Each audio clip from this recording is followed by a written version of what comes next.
Hello, this is Mari Elaine on the Buying Space channel.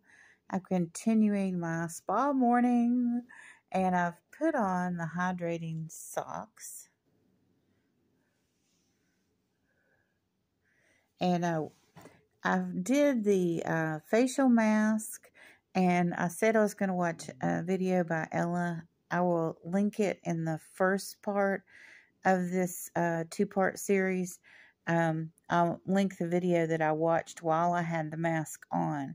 And while I had the mask on, it took me, I don't know, 5 minutes to unfold the mask right because they're all scrunched up. And then, I was adjusting the mask and I realized that I'd selected a 22-minute video. And you're supposed to leave the mask on for a full 20 minutes. And a lot of that was spent opening the package, managing the,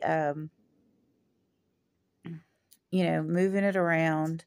And so what I did was I let the advertisements play and I let the end advertisement play.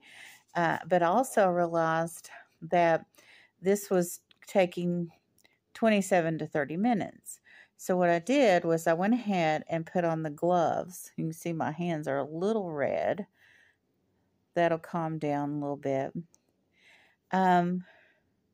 Because I didn't feel like this morning I had the time to do all three of these separately. So now I'm doing the feet.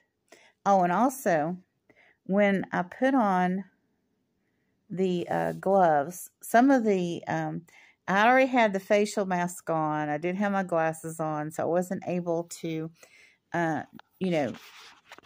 do the tab around the wrist because I couldn't see. So I had some run out, and I rubbed it on my abdomen, and I rubbed it on my arms, and I ended up after everything was said and done, using some of that moisturizer. Actually was going up in the glove and getting more moisturizer, and did moisturizing up to my shoulders with the moisturizer in the glove. And when I took off the mask, I had already done my neck because there was stuff running down from it. And I did behind my ears, behind my neck, my full neck. And I have a scar. I have a parathyroid scar. So I laid the mask on the scar while I was distributing the rest of the moisturizer, because around here we don't waste anything. And then when I got done with facial mask removal, I took the gloves off. No, I'd already taken the gloves off, but I had taken the gloves and used the moisturizer. When you take the gloves off, they turn inside out. And even after 20 minutes, you've got moisturizer left inside. So I used that moisturizer. I turned the gloves inside out and rubbed down my legs with the gloves, the inside of the gloves. So that, waste not, want not, people. Now, I've put these on, and I'm going to watch a video by Kajun Reseller the entire time that I am doing this. Now, these are not clamped either. The angle I have these on at, nothing's going to run out of it. And this one, since my foot's inflamed because of complications with diabetes, I just went ahead. It was a struggle to get this on because my foot's so swollen. So that means I really, really need to take care of my feet and moisturize. I do have a little bit of wound on the side of my ankle here, and I don't know where it came from. And that's also common with diabetics that have neuropathy. We can stub our toes and it doesn't hurt. You really have to check your feet every single solitary day to see if you have, any wounds. If you have neuropathy past your foot, which sometimes on bad days, I can be numb up all the way up my legs. And I also have scoliosis, so this leg is hurting all the time from the scoliosis. Also, in the middle of my leg right here.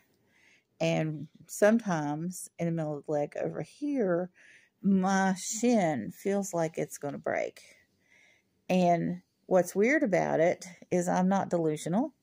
That's the good news. Bad news is it really could break because I have osteoporosis. So my bones are brittle from that. The reason I had the parathyroid removed was that it was producing the wrong kind of calcium that was destructive to my bones. So it had to come out.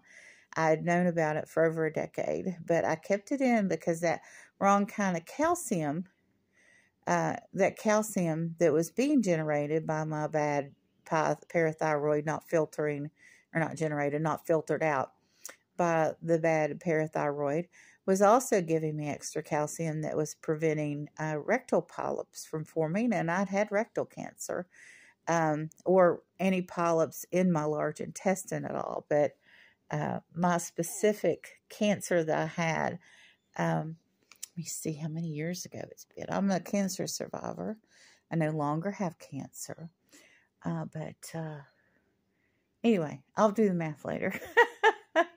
But it's been over 25 years. I'll say that. And so when I found out about my polyps, I started taking calcium in large quantities. And then after I found out my parathyroid was not filtering out calcium in my system, then I said, well, I'm not going to have it removed. But it was causing other things to happen in my body that weren't good. But it was a preventative as far as not forming polyps, or so I thought. I've not had that verified by medical doctors, but that's what I did, and that's why I did it. And but I ended up with a balance between the benefits of the calcium not being filtered out and the consequences of it. There's pros and cons to everything. So hopefully I'll be able to keep this foot and this leg as long as I live. Pray for me. Pray for all diabetics, because this is what happens after you have diabetes for a couple of decades. You all have a wonderful and blessed day.